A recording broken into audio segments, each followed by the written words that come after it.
It's Saturday evening, 10 below zero, date night. It's halftime of the Broncos, and I'm headed out to grab us some dinner at Burger Time. Don't tell the cardiologist. Welcome to the next letter in the encyclopedia. D is for dating.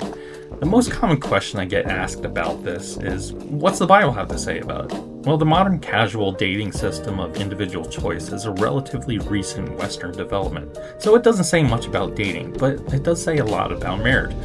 Back in the Old Testament, finding a spouse was a family arrangement, or you could do like the Benjaminites, hide at a party and when the women come out to dance, grab one and carry her off. Or buy a piece of land and get a woman as part of the deal, like Boaz. Or cut 200 foreskins off your future father-in-law's enemies and get his daughter for a wife, like David. Since those are not options, here's a couple of biblical principles that I pray will direct you if you should or should not date. The goal of dating isn't recreation, but discerning a marriage partner. That said, I believe, for one, God has called us to covenant, not casual.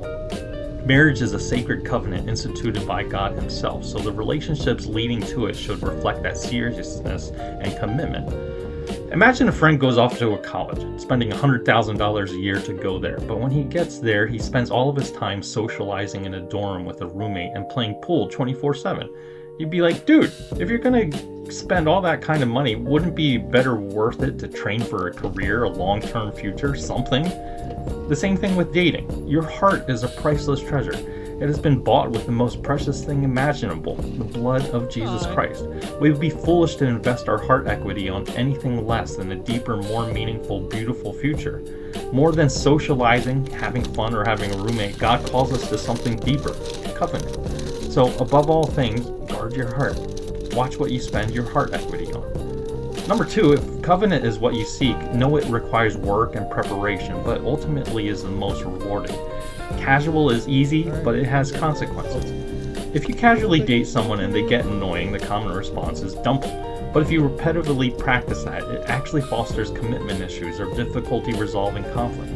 Pleasure-driven casual relationships tend to have a higher rate of infidelity and divorce, and so much unnecessary heartache comes with it. It always has consequences, immediate and long-term.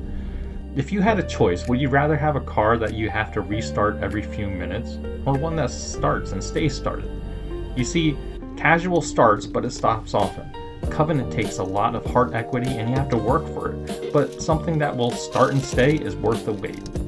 I know this topic brings up a lot of other questions, so drop those in the comments. In part 2, we'll talk about who should one date and when should a person date, but that'll be during the next Broncos game date night. So until later, all my love to you.